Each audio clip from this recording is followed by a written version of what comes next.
Oke, selanjutnya pertanyaan terakhir Ustaz dari seorang Ikhwan dengan nomor 0811 6330 4 sekian sekian sekian. Dari Ricky 33 tahun seorang pegawai BUMN. Assalamualaikum Ustaz. Semoga Allah selalu memberikan keberkahan kepada Ustaz dan keluarga dan tim. Saya melihat banyak orang Islam yang kaya raya yang hanya rajin bersedekah, bangun masjid tapi masih membuka aurat, hidup glamor, memelihara anjing dan masih bermaksiat. Pertanyaannya, apakah bisa sedekah dan masjid yang kita bangun tersebut dapat membawa kita ke surga tapi masih mengumbar aurat dan maksiat-maksiat lainnya Ustaz? Jadi kita harus bedakan ya, mana yang membuat orang tidak bisa masuk dalam surga seperti kekafiran, murtad, ya, kemunafikan. Memang dia bukan muslim tapi dia munafik, itu beda. Semua amalnya tidak bermanfaat bagi dia, ya, tidak bermanfaat bagi dia. Tapi kalau dia muslim, misal, maka kita dan dia hanya misal tadi contoh kita lihat orang yang tidak tutup auratnya, dia punya dosa di sini nih. Tapi dia sholat, dia zakat, dia puasa Ramadan, dia apalah ya. Contoh misalnya seorang wanita. Ini sering jadi fenomena sehari-hari ya. Biasanya kalau teman-teman yang tinggal di dekat kerja di tempat-tempat kantor di Jakarta Pusat misalnya, mungkin banyak akhwat kita, itu mereka tidak pakai hijab, tapi mereka siapin mukena. Begitu azan masuk masjid pakai mukena lengkap, tutup auratnya, semua syarat sholatnya dipenuhi. Lalu dia sholat. Sahkah sholatnya? Sah. Tapi dia nanti dosa kalau dia buka auratnya lagi. Ini dua hal yang tidak boleh ditumpah tindihkan. Karena membuka aurat dosa ya. Tapi bukan ini berarti langsung jadikan vonis dia tidak akan masuk surga. Enggak. Bisa saja mungkin dia belum dapat hidayah di poin itu. Kan gitu. Ya. Ini cara melihatnya dengan bijaksana. Jadi jangan tergesa-gesa gitu ya. Ada juga sebagian orang misalnya mungkin dia belum tutup aurat tapi dia sangat bakti dengan orang tuanya misal. Ada sebagian orang juga kadang-kadang kalau kita lihat sepintas dia buka aurat. Ternyata itu karena tuntutan kerja. Saya pernah datang ke satu swalayan besar sekali di Jakarta gitu. Tempat yang sangat besar. Saya masuk ke sana sama keluarga.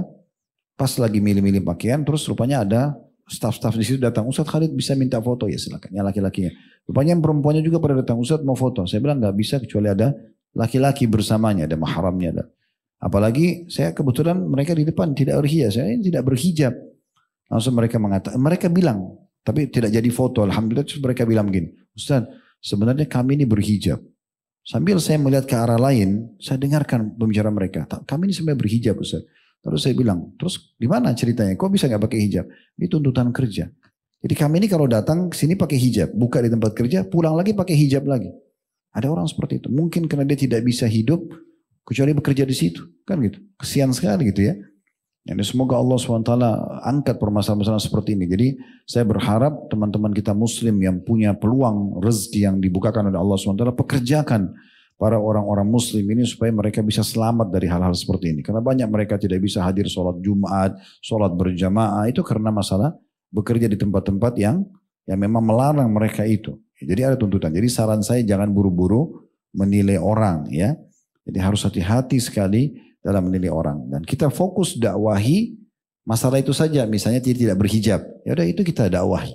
Kita dakwahi di poin itu. Ya, dan bijaksana. Kita harus mengakui kebaikan orang yang lainnya. Ini. Selalu saya pribadi melihat begini teman-teman. Semua pelanggaran orang itu bisa jadi ajang pahala buat kita.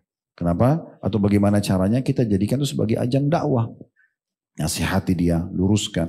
Berapa banyak orang mungkin belum tersentuh. Saya pernah disampaikan oleh beberapa ibu-ibu pengajian waktu kami isi di satu tempat gitu ya.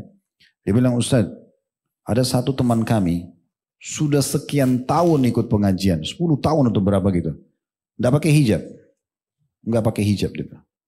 Jadi dia datang pengajian pakai jilbab, tapi itu dibuka. Begitu kehidupannya. Tapi orangnya baik, cuma nggak pakai hijab. Selama ini kalau kami tanya, kami dakwai, dia selalu tidak mau mengakui kalau itu udahlah nanti aja. Dia selalu nolak. Ustadz siapapun sampaikan, memang dia masih nolak. Tapi begitu dia hadir pengajian antum kemarin sekali, saya tidak tahu yang mana orangnya. Tapi saya isi pengajian, kita bicara tentang masalah keimanan, masalah surga, masalah neraka. Itu dia Ustadz pulang, dia tiba-tiba mengatakan, mulai hari ini saya pakai hijab. Saya tadi tersentuh dengan ceramah itu. Kita tidak tahu dalil yang mana yang menyentuh dia.